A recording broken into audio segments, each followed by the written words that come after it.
Buenos días y muchas gracias a todos los asistentes a esta ponencia. En primer lugar, quiero mostrar mi más sincero agradecimiento a la Consejería de Educación de la región de Murcia por haber tenido la gentileza de invitarme a esta interesante acción formativa, a la vez que felicito a la persona o personas que detectaron esta necesidad, pues considero de enorme relevancia que el Servicio de Inspección Educativa conozca los nuevos procesos metodológicos y estrategias didácticas que se desarrollan en nuestras aulas desde la incorporación de las TIC a la práctica docente, el uso de libros digitales y recursos interactivos, así como los resultados que se obtienen. Aunque la experiencia que voy a mostrar se lleva a cabo en el área instrumental de matemáticas en secundaria, la ponencia se basa en nuevos enfoques metodológicos que son perfectamente extrapolables a otros entornos educativos. Como han podido ver en la primera diapositiva y en el programa de la sesión, me llamo José Antonio Salgueiro González y durante mis 26 años de servicio siempre he estado en activo. Jamás he disfrutado una licencia o permiso especial, es decir, todo lo desarrollado hasta hoy ha sido simultaneado con la actividad docente a pie de aula. Soy licenciado en Ciencias Matemáticas por la Universidad de Sevilla y experto universitario por la Universidad Nacional de Educación a Distancia en elaboración de documentos, presentaciones y páginas web con contenidos matemáticos. Coordinador de la Red de Buenas Prácticas 2.0 y colaborador del proyecto Descartes del Ministerio de Educación hasta comienzos de 2013. Tutor del curso de formación a distancia Recursos Educativos Abiertos para Matemáticas, impartido por el Instituto Nacional de Tecnologías Educativas y Formación del Profesorado, y tutor también en diversos cursos de los Centros del Profesorado de Andalucía. Ponente en varios congresos nacionales sobre TIC y educación matemática con TIC. Coordinador o miembro de diversos proyectos de innovación educativa de la Consejería de Educación de la Junta de Andalucía y proyectos de colaboración escolar en el marco del programa ARCE del Ministerio de Educación. Soy profesor de enseñanza secundaria en el IES Bajo Guadalquivir de Lebrija, en Sevilla, y coordinador TIC del centro desde 2005 hasta 2009. Coautor de la obra Las TIC en la enseñanza y el aprendizaje de las matemáticas. Soy actualmente miembro activo de Cero en Conducta, la red social para acercar el cine al mundo educativo, y secretario de la Red Educativa Digital Descartes, una asociación no gubernamental que tiene como fin promover la renovación y cambio metodológico en los procesos de aprendizaje y enseñanza, utilizando para ello los recursos digitales interactivos generados con Descartes. En esta diapositiva he recogido los objetivos de esta acción formativa, que son bien conocidos por ustedes, así que no merece la pena insistir nuevamente sobre ellos. Aunque la audiencia a la que se destina esta acción formativa está integrada por profesionales expertos en la normativa de educación y su interpretación, creo que debemos recoger aquí los aspectos relacionados con las TIC a los que hace referencia la nueva Ley de Educación. La información que aquí se muestra ha sido extraída en una lectura rápida del Boletín Oficial del Estado, aunque literalmente dice lo siguiente. Es necesario destacar 3 ámbitos sobre los que la LOMCE hace especial incidencia con vistas a la transformación del sistema educativo, y relaciona por este orden. Primero, las tecnologías de la información y la comunicación. Segundo, el fomento del plurilingüismo. Y tercero, la modernización de la formación profesional. Pero puntualiza aún más y recoge textualmente. El aprendizaje personalizado y su universalización como grandes retos de la transformación educativa, así como la satisfacción de los aprendizajes en competencias no cognitivas, la adquisición de actitudes y el aprender haciendo, demandan el uso intensivo de las tecnologías. Conectar con los hábitos y experiencias de las nuevas generaciones exige una revisión en profundidad de la noción de aula y de espacio educativo, solo posibles desde una lectura amplia de la función educativa de las nuevas tecnologías. Pues bien, en mi corto conocimiento e interpretación de textos legales, creo que puedo decir que llevo ya varios años realizando lo que la LOMCE establece en este párrafo. Otras expresiones que hacen referencia al uso de las TIC en la LOMCE son las que aparecen en esta diapositiva y que paso a leer seguidamente.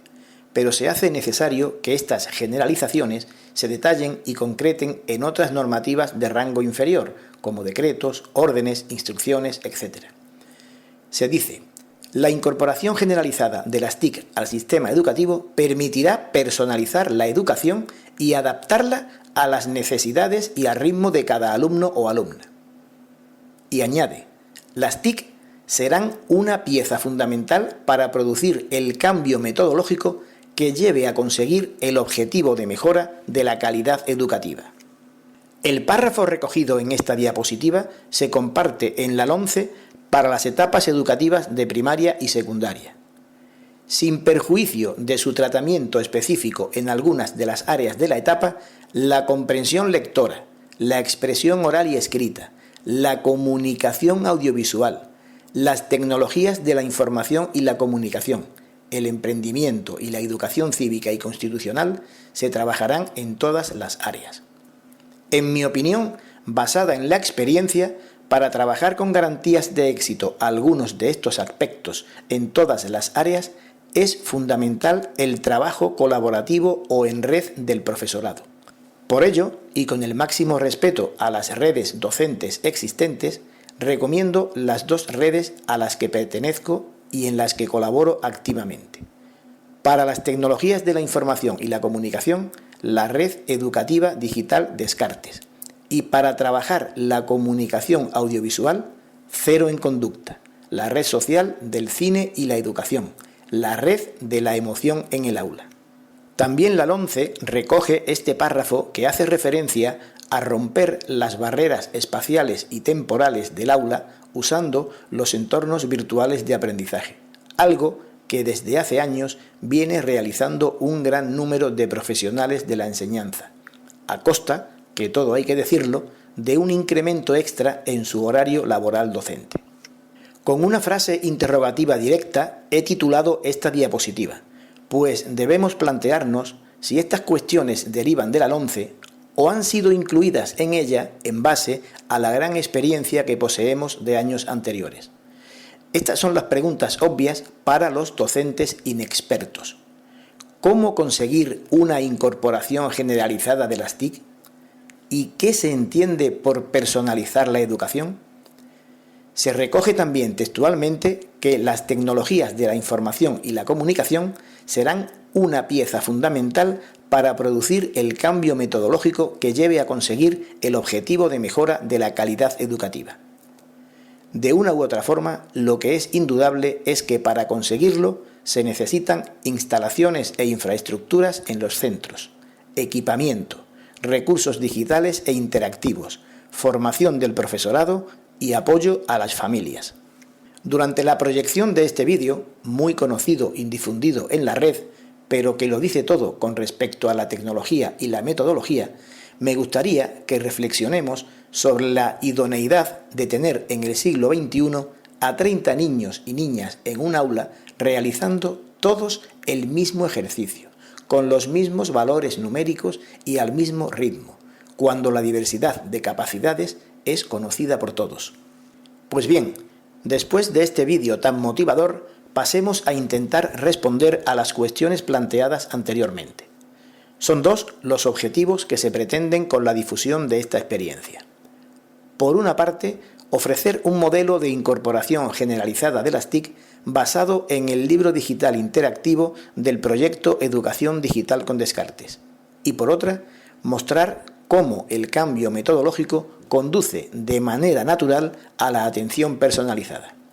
Los recursos que se han usado fueron los ultraportátiles de la Escuela TIC 2.0 a diario, desde el primer día de clases hasta el último, el libro digital interactivo del proyecto EDAD, los cuadernos de trabajo Descartes y el aula virtual de la plataforma educativa Elvia, es decir, la plataforma de software libre instalada en los servidores de contenidos de los centros TIC de Andalucía.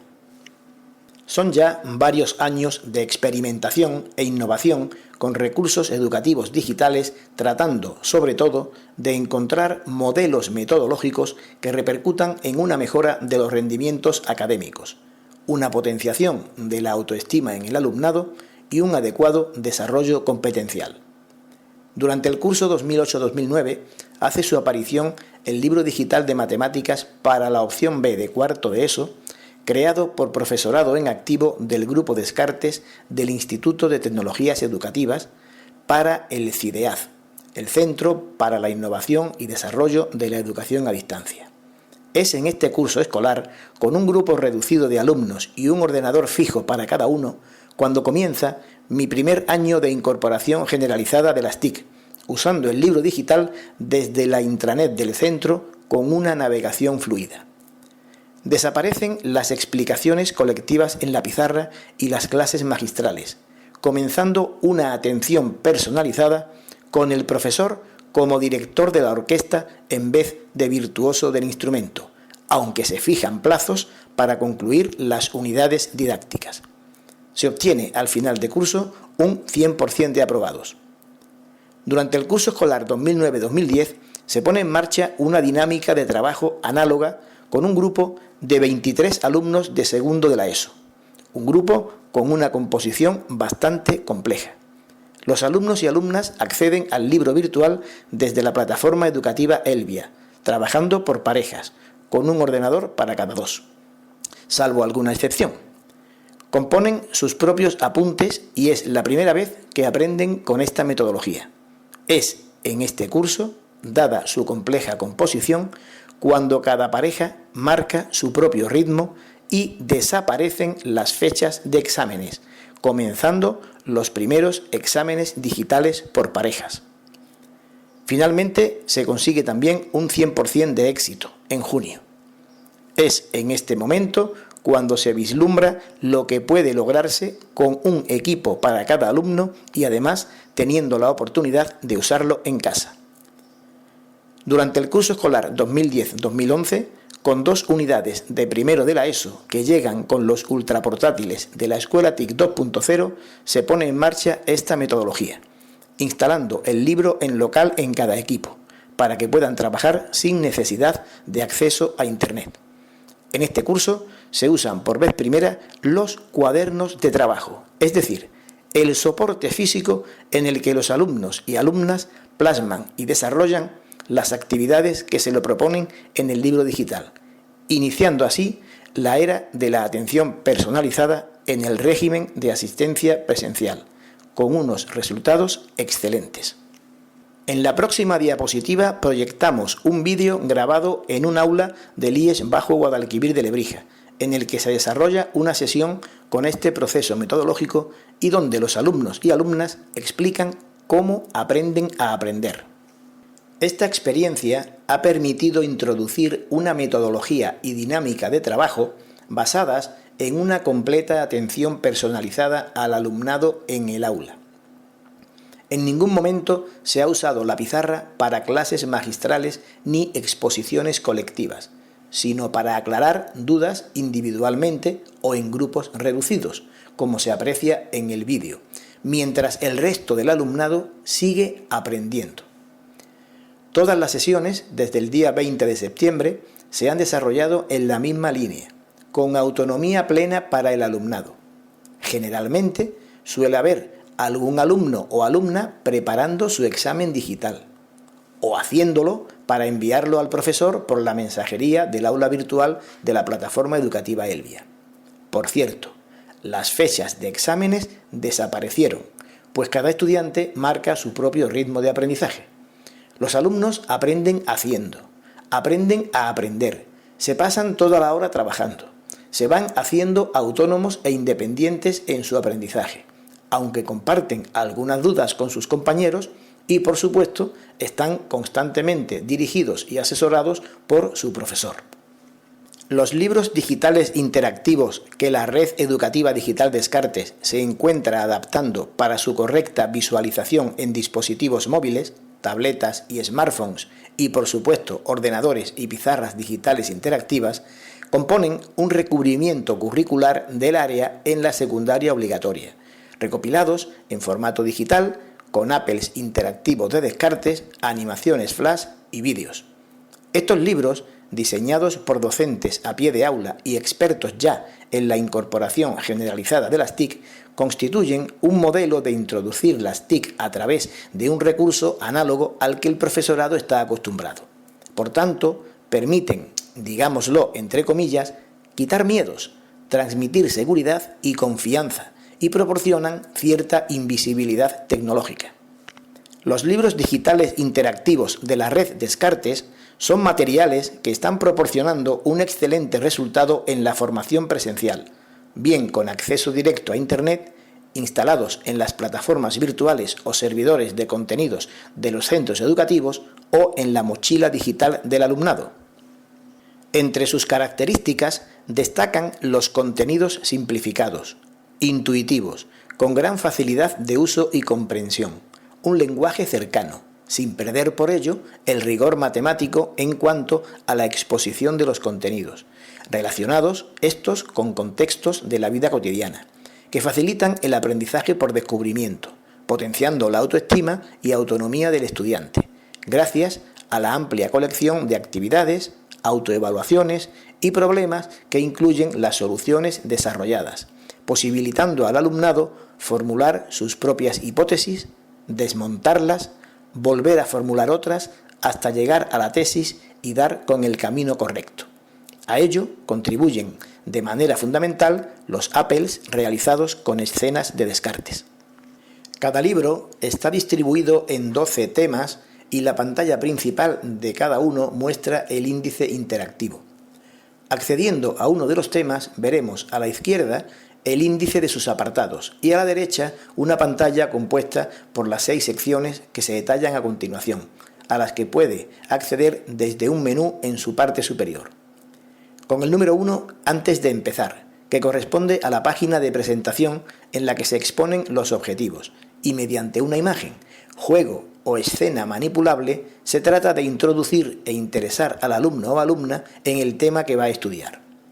Con el número 2, contenidos, desde donde se accede a la primera página del tema y sucesivamente a todas las restantes. Cada contenido lleva una pequeña explicación teórica y al menos una escena interactiva para que el alumno o alumna comprenda los conceptos que se explican de una manera más lúdica y didáctica. Con el número 3, ejercicios, desde donde se puede ir a una página o más páginas con ejercicios clasificados y con solución para comprobar si lo hicieron bien. Con el número 4, autoevaluación, para que por sí mismos hagan una prueba interactiva de conocimientos, que les proporciona el resultado con retroalimentación. Con el número 5, para enviar al tutor, un sistema inicialmente pensado para educación a distancia, que consiste en cumplimentar una prueba y enviarla al tutor o tutora por correo electrónico. Con el número 6, para saber más, donde caben cosas curiosas relacionadas con el tema, juegos, investigaciones, pequeños apartados de historia de las matemáticas y, en general, recursos para ampliación. Con el número 7 podemos obtener una versión impresa de la unidad didáctica. Con el número 8, actividades interactivas iniciales, de refuerzo o consolidación. Con el número 9, la página resumen, donde aparece lo que se considera importante de la unidad didáctica para recordar. Con el número 10, ocultar o mostrar índice. Con el número 11, acceso al currículo del curso. Con el número 12, pasar a la página siguiente, como en el libro de texto tradicional. Dado que la mayoría de los alumnos y alumnas tienen malos hábitos adquiridos en el uso de las TIC, se hace necesario marcarles pautas, digamos entre comillas, forzarlos a que lean, asegurarse de que hacen las actividades que se les piden en el libro digital y controlar su progreso para un correcto proceso de enseñanza-aprendizaje. Una conclusión a la que llegan siempre los profesores y profesoras que experimentan con el uso de las TIC en el aula es que es fundamental el uso de cuadernos de trabajo para que el alumnado desarrolle los procedimientos con lápiz y papel. Estos cuadernos de trabajo, uno para cada unidad didáctica, son cuadernos guiados y constituyen el soporte físico sobre el que desarrollar los procedimientos de cada actividad propuesta en el libro digital.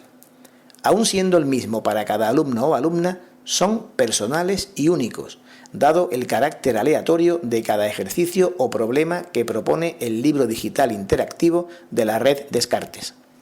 Es imprescindible que el estudiante siga el orden propuesto en su cuaderno de trabajo, puesto que así podrá progresar en la unidad con mucha facilidad, avanzando de manera ordenada por todos y cada uno de los apartados que la componen. De este modo, cuando haya completado las actividades propuestas en el cuaderno de la unidad, habrá trabajado todos los contenidos propuestos en la misma. Con estos cuadernos en papel, el alumno o alumna consigue trabajar de manera autónoma e independiente y de un modo sencillo y ameno todos los contenidos propuestos en la unidad, facilitándole el aprendizaje según su propio ritmo, en cualquier lugar y en cualquier momento, no solo en el aula durante el horario lectivo. Pero además le permite poner en práctica de manera inmediata los contenidos introducidos, hacer un repaso global de lo tratado en la unidad, consolidar los contenidos a través de las actividades incluidas en el apartado denominado para practicar, autoevaluarse y reforzar y ampliar los contenidos de la unidad. Los cuadernos de trabajo Descartes son gratuitos y están a disposición de la comunidad educativa en el portal de la red Descartes, pudiendo descargarlos y adaptarlos a las necesidades de cada grupo, alumno o alumna. Pueden conseguirse en 3 formatos distintos, 2 de ellos editables, en Word y en OpenOffice, y además en formato PDF. Por tanto, insisto, pueden personalizarse y adaptarse a las necesidades de cada centro y docente. En esta diapositiva se muestra una captura de pantalla de autoevaluación o examen digital realizado por un alumno. Pueden practicar el examen digital una vez terminado el cuaderno de trabajo de la unidad, revisado por el profesor y con la debida autorización. Pasamos a analizar los resultados obtenidos en la unidad primero ESO A, que, como puede apreciarse en el diagrama de barras, tanto en la primera evaluación a la izquierda como en la convocatoria ordinaria a la derecha se obtiene casi un 100% de aprobados en todas las áreas. Así que podemos decir que en este grupo de excelente rendimiento global no se observa diferencias en los resultados entre áreas que no incorporan las TIC y en matemáticas, que fue la única en la que se hizo una incorporación generalizada. Sin embargo, cuando analizamos los resultados en la unidad primero ESOE de rendimiento académico medio, apreciamos que en matemáticas se obtienen los mejores resultados en la primera evaluación y el segundo mejor resultado en junio. Por tanto, podemos afirmar que en este grupo se producen grandes beneficios en el área que hace una incorporación generalizada de las TIC frente al resto, que no lo hizo. Ahora comparamos los resultados en matemáticas en las 5 unidades de primero de ESO que usaremos como grupos de contraste, ya que 3 de ellas no realizaron una incorporación generalizada de las TIC. Podemos observar cómo los mejores resultados, tanto en la primera evaluación a la izquierda como en la ordinaria a la derecha, se obtienen los mejores resultados en las barras de los extremos, que corresponden a las unidades primero de ESO A y primero de ESO E, en las que se consiguió una incorporación generalizada de las TIC en el área de matemáticas. La otra herramienta usada en la experiencia ha sido la herramienta de intercomunicación, es decir, el aula virtual de la plataforma educativa Elvia, desde donde los alumnos tenían el primer día, por ejemplo, la presentación de la asignatura, con el detalle de la metodología, los datos del profesor y forma de contacto y los criterios de evaluación del área. Aunque todos los alumnos tienen instalados el libro digital en sus portátiles, también pueden acceder al mismo desde la intranet del centro, con una navegación fluida, gracias a que disponemos de una versión del libro en la plataforma Elvia. Es muy útil cuando el portátil de algún alumno presenta incidencias y hay que repararlo, pues solemos proporcionarles, si hay disponibilidad, uno de los portátiles del centro, que no tienen instalados el libro digital, incluso en ocasiones en que el alumno trae un portátil prestado. También desde el aula virtual, el alumnado tenía acceso a los datos de calificación en cada una de las pruebas, que podían incluso mostrar a sus familias. Y siempre, como se aprecia en esta diapositiva, potenciando la autoestima del alumno y animándole a continuar en esa línea.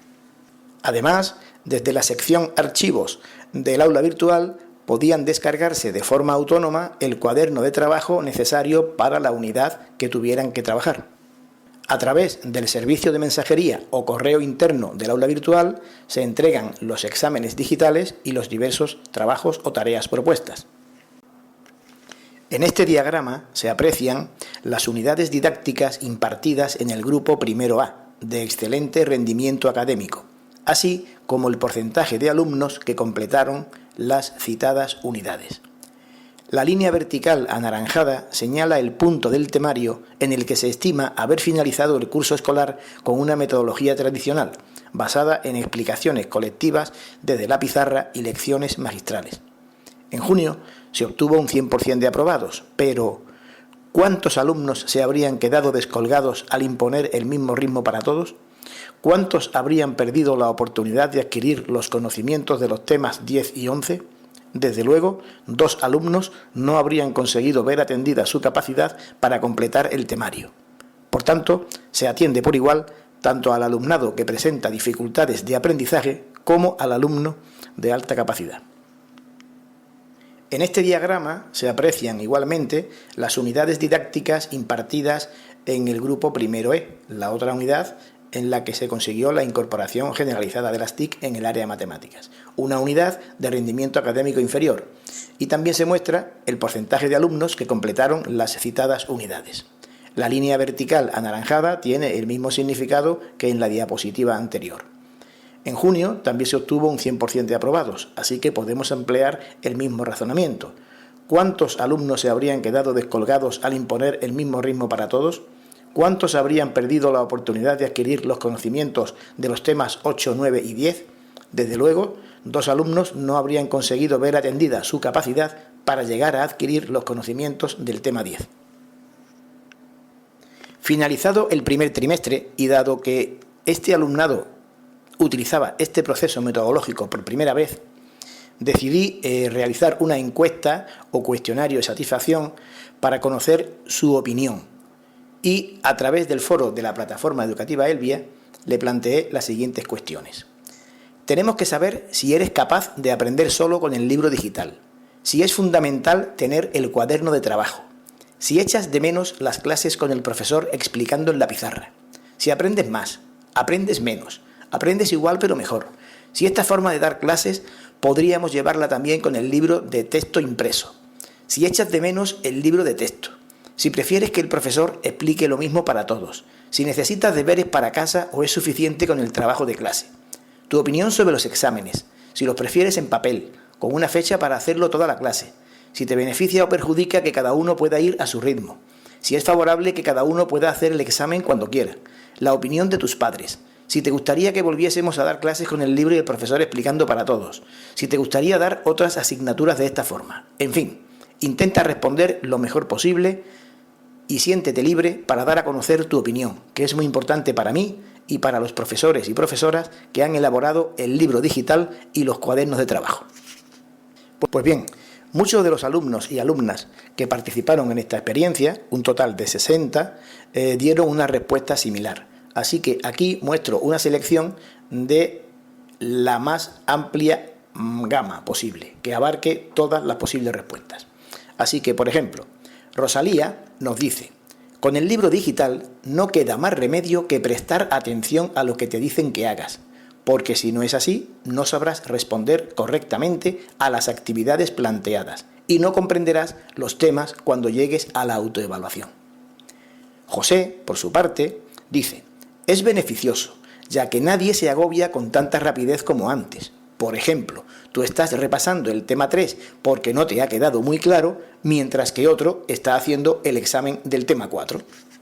Carmen nos dice que los exámenes los podemos hacer cuando lo creamos conveniente, y eso es una buena ventaja. José Luis afirma que las clases de matemáticas son geniales y además yo me entero de todo mejor que con el libro de texto. Jesús: para mí aprendo igual o quizás un poco más, y desde luego mejor sí. No necesito deberes para casa y me gusta que cada alumno vaya a su bola. Alejandro dice que es capaz de aprender con el libro digital, además perfectamente. No me gustaría volver a dar clases con el libro ni el profesor explicando para todos. Celia dice: me gustaría que siguiéramos todos los años dando matemáticas con el ordenador, pues para mí ha pasado de una de las asignaturas más difíciles y aburridas a una asignatura más fácil y divertida. Pero también creo que deberíamos ir a un ritmo más igualado. Victoria nos dice: a mi madre, la verdad, le parece un poco raro. Claro, acostumbrada a que en el colegio lo hacíamos todo en el papel, está muy confundida además. Esperanza dice: yo aprendo igual pero mejor, porque por lo menos no me aburro y no se me hace tan larga la hora. Ana: yo no echo de menos las clases con el profesor en la pizarra, porque muchas veces explicaba algo que yo ya sabía. Francisco José dice que el libro digital me lo explica a mí solo y no tengo que esperar a los otros porque no lo entienden o porque no dejan dar la clase. Y Juan prefiere los exámenes en el portátil, porque así puede practicar y ver los fallos y corregir sus errores. Dos conclusiones como consecuencia de esta experiencia. En primer lugar, podemos afirmar que la incorporación generalizada de las TIC proporciona enormes beneficios. Hemos visto que se obtienen excelentes resultados tanto en grupos de buen rendimiento académico como en otros de rendimiento inferior. Hay una notable mejora en el desarrollo competencial del alumnado. Se potencia enormemente su autoestima, especialmente de aquel alumnado que podríamos decir y englobar entrecomillado en lo que solemos denominar fracaso escolar, y hay un incremento del espíritu de colaboración. Y en segundo lugar, también, como conclusión, los recursos tecnológicos permiten personalizar la educación. ¿De qué forma? Pues de manera que cada alumno aprende a su ritmo, según sus posibilidades, se genera un aprendizaje casi autónomo y los alumnos y alumnas aprenden haciendo y aprenden a aprender. ¿Y ahora qué? Durante el curso escolar 2010-2011, 50 alumnos y alumnas de 2 unidades de primero de ESO fueron pioneros en recibir una atención personalizada y disfrutar de los beneficios de una incorporación generalizada de las TIC. De este proceso se fue informando al Departamento de Matemáticas, al Centro de Profesorado y a la Inspección Educativa, recibiendo en el aula la visita de profesores y profesoras de matemáticas, la asesora del centro del profesorado y el señor inspector, que presenciaron el desarrollo de varias sesiones con estos enfoques metodológicos y estrategias didácticas, manteniendo entrevistas con el profesor y diálogos con los alumnos para conocer el progreso en el proceso de enseñanza-aprendizaje. Fruto de los excelentes resultados obtenidos, tanto académicos como de actitud y convivencia en el aula, se ha conseguido la extensión departamental, donde el profesorado de matemáticas, incluso de reciente incorporación al centro, ha decidido adoptar esta dinámica de trabajo con las 5 unidades de primero ESO y algunas de segundo de la ESO, con un total que se acerca y ronda los 200 alumnos y alumnas. A modo de epílogo, 3 puntos. En el año 2007 manifesté que la apuesta por los centros TIC había sido acertada. En 2011, 4 años después, que la Escuela TIC 2.0 inauguraba la era de la atención personalizada. Hoy me toca decir que el soporte electrónico individual lo considero imprescindible para personalizar la educación. Yo al menos no conozco otra forma de hacerla si no es basada en recursos tecnológicos. Y en cuanto a los docentes, tenemos la difícil misión de enseñar a aprender, pero debemos seguir aprendiendo a enseñar. Los roles de los principales agentes que intervienen en el proceso de enseñanza-aprendizaje han cambiado. El alumnado del siglo XXI debe ser un usuario inteligente y crítico de la información. No podemos seguir teniendo alumnado en el aula que esté asimilando contenidos estáticos. Debemos conseguir que el alumnado sea generador de contenido inédito. Disponemos en la denominada web social de una serie de servicios que, por su carácter gratuito, ofrecen una alternativa sostenible y compatible con proyectos educativos de innovación, con los que el alumnado puede crear y difundir en la nube. El alumno y alumna del siglo XXI debe ser activo y centrado en su aprendizaje personalizado. Debe ser autónomo y alfabeto digital. Si en el siglo XX había que saber leer y escribir fundamentalmente, hoy, en el siglo XXI, además, deben ser alfabetos digitales. Por su parte, el docente del siglo XXI debe fomentar el trabajo colaborativo con otros docentes, pero no solo con los docentes de su departamento o de su claustro, sino con docentes de otros centros, de otras comunidades autónomas, incluso de otros países de la Unión Europea. Debe desarrollar su trabajo con el conocimiento y las TIC. Su trabajo en la sociedad y con la sociedad, y no limitarse únicamente a las cuatro paredes del aula. Hay que romper esas barreras espaciales y temporales, como mencionábamos anteriormente. Debe dejar de ser el mero transmisor de conocimientos para convertirse en el orientador y asesor, en el director de la orquesta del aula y en el arquitecto del aprendizaje. ¿Pero qué formación necesita el docente del siglo XXI para conseguir esta incorporación generalizada de las TIC y la personalización de la educación? Son tres las fases por las que debe pasar el profesorado de la escuela del siglo XXI en su formación. Una primera fase dedicada a la formación metodológica, que no técnica. Esta para el docente que la demande. Debe conocer dinámicas de trabajo con recursos digitales interactivos y modelos de buena práctica. Es importante seguir a los pioneros y vanguardistas. Como decía Newton, apoyarse en hombros de gigantes. Pero no será suficiente conocer estos modelos de buena práctica.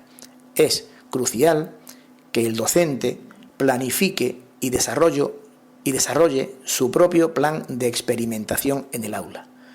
A ser posible, asesorado y tutelado. Un plan que le permita detectar los inconvenientes, los obstáculos y salvarlos. Y sobre todo, que pueda encontrar su propio modelo metodológico. Ese será el paso previo a la innovación. Y la tercera fase, indudablemente, es el trabajo en red. Pertenecer a una red docente bien conectada, bien organizada, con la que poder compartir, comunicar y colaborar. El modelo de formación implantado en la red Descartes se basa en esa experimentación.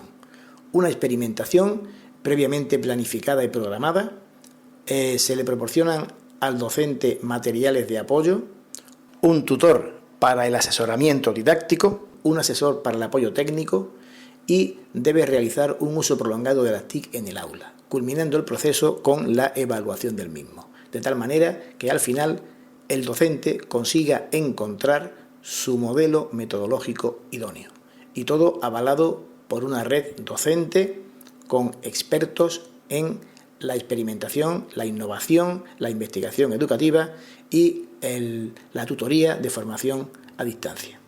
Pues bien, vamos llegando al final y nos adentramos ya en los indicadores para la evaluación del proceso. Como primer indicador, considero importante la trayectoria académica del alumnado antes y después de la sustitución del libro de texto. Debe insistirse en cotejar los resultados académicos del alumnado con conducta disruptiva, el alumnado con áreas pendientes y el alumnado con actitud negativa hacia el trabajo en clase. Un segundo indicador también es establecer una comparativa con grupos de contraste, es decir, grupos en los que se mantiene el libro de texto impreso. Insistir también aquí en realizar pruebas escritas y pruebas digitales para todos los grupos. Con este último comentario damos pie a entrar en un indicador también relevante, como es el relativo a las pruebas PISA. El 2012 ha sido el primer año en el que el estudio PISA ha evaluado la competencia matemática por ordenador, y esto se volverá a repetir para el año próximo, 2015. Los resultados de España son más bajos cuando los alumnos realizan la prueba en ordenador en lugar de hacerla en papel, al contrario que en la media de la OCDE. Por tanto, debemos seguir insistiendo en conseguir una incorporación generalizada de las TIC, personalizar la educación y enseñar a nuestro alumnado a resolver pruebas con las nuevas tecnologías. Otros indicadores que sin duda ayudarán en la evaluación del proceso son las pruebas de diagnóstico y poder comparar los resultados antes y después del proceso. Otro indicador que también es importante, en mi opinión, es la formación del profesorado. Si el profesorado dispone de la formación adecuada, se garantiza el éxito en el cambio al libro de texto interactivo y a los recursos materiales y digitales con los nuevos procesos metodológicos. También, como último indicador, quizás es importante establecer cuestionarios de satisfacción para el profesorado, alumnado y familias. Pero todo esto no es suficiente para conseguir el desarrollo óptimo de las competencias básicas en nuestro alumnado. Además de la incorporación generalizada de las TIC y la personalización de la educación, es necesario desarrollar proyectos de trabajo colaborativo entre profesorado y alumnado, como pueden ser las agrupaciones escolares o hermanamientos con centros de otros países, incluyendo además el uso de otra lengua. Hemos llegado al final. Para concluir, 3 imágenes con 3 preguntas para una reflexión y animar al debate. En esta primera imagen, que está tomada en el año 2005, la pregunta es ¿qué ves? Y esta pregunta viene motivada porque durante los años en que fui coordinador TIC de mi centro, cada vez que un docente, un compañero nuevo, se incorporaba al centro, el director me pedía que le mostrara y enseñara las instalaciones del centro, las aulas en las que iba a trabajar. Pues bien, la gran mayoría, cuando entraba en un aula como la que vemos en la imagen, exclamaba: ¡qué bien! Hay 2 pizarras. Esto es un indicador para mostrar uno de los problemas fundamentales que a mi juicio tiene nuestro sistema educativo, que es la formación inicial del profesorado. Docentes recién titulados que llegan al centro, se conectan en sus portátiles o en los ordenadores de la sala de profesores a sus redes sociales y luego llegan al aula y no utilizan las TIC. Han transcurrido casi 10 años desde la imagen anterior y podemos hacer la misma pregunta. ¿Qué ves ahora? Seguramente la respuesta de la gran mayoría sea un portátil, un teléfono móvil y una tableta. Si eso es lo que ve un docente en el año 2014 y eso es lo que ve un responsable o un cargo político o un miembro de la administración educativa, entonces estas personas no están preparadas para la escuela del siglo XXI. ¿Qué veo yo? Pues yo veo en esta imagen del año 2014 lo mismo que veía en la imagen del año 2005. Yo no veo ordenadores, ni portátiles, ni teléfonos móviles, ni veo tabletas. Yo veo docentes virtuales. Yo veo a mis compañeros virtuales. Estas herramientas que van a permitirme prestar una atención personalizada e incorporar las TIC de forma generalizada. Así es que la pregunta es, si esto ha ocurrido en 10 años, ¿qué volverá a ocurrir en los próximos 10? Pero, ¿qué estamos viendo en esta última imagen? Pues ha sido extraída de una página cuya fuente cito al pie de la misma. Y se llama Un robot como maestro. Hay mucha información, pero en el primer párrafo dice: esta noticia se desarrolla en un país asiático donde un grupo de robots enseña el idioma inglés en algunos colegios de nivel primario. Dichos robots son controlados a distancia desde otro país, donde residen los profesores de carne y hueso, y se espera que pronto esta nueva modalidad de enseñanza llegue a todas las escuelas del país asiático. Queda la pregunta abierta. ¿Qué piensan ustedes de esta nueva modalidad? Pues espero haber cumplido en parte con los objetivos previstos para esta acción formativa y termino diciendo que otra escuela es posible. Muchas gracias por su atención y hasta otra ocasión.